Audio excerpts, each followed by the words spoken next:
Au centre-ville d'Angers, un pavillon récemment rénové. Intérieur coloré et clair, avec encore une odeur de peinture dans l'air. Mais de toute évidence, il y manque quelque chose.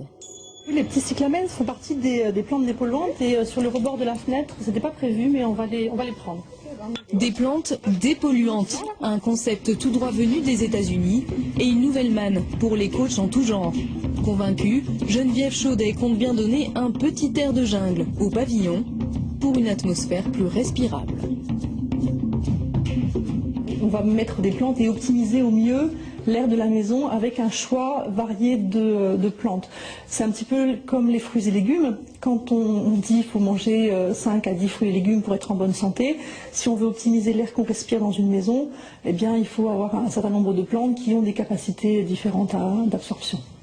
Car chaque plante ou presque agit sur un polluant en particulier. Tout est affaire de composition.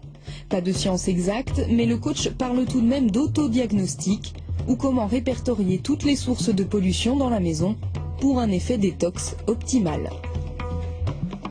J'ai choisi l'Andracena pour mettre dans la chambre de la jeune fille parce que c'est une plante qui est pas très gourmande en eau et comme elle n'est pas là très souvent, donc c'est pour optimiser aussi la bonne tenue de la plante. C'est pas une plante qui peut provoquer des allergies et puis en même temps elle n'a pas une transpiration extraordinaire non plus, donc tout adapté pour une chambre. La plante absorbe le polluant finalement.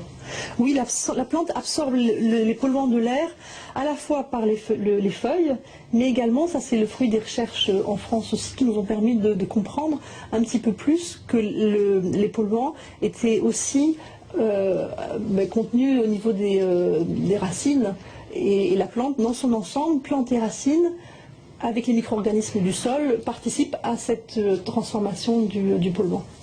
Une fonction épuratrice mise en avant par la NASA dans les années 80, question de renouvellement de l'air dans les stations orbitales, car les plantes peuvent assainir tous les espaces, même les plus inattendus.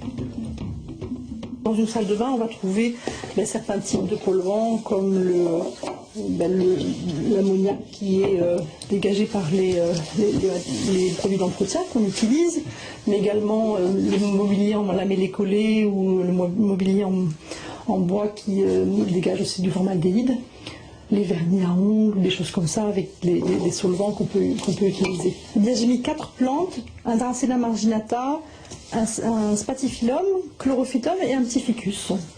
On est proche, sur ce côté-là, on est proche du périphérique, donc ça veut dire aussi qu'en termes de pollution extérieure qui rentre dans la maison, c'est important également d'en tenir compte.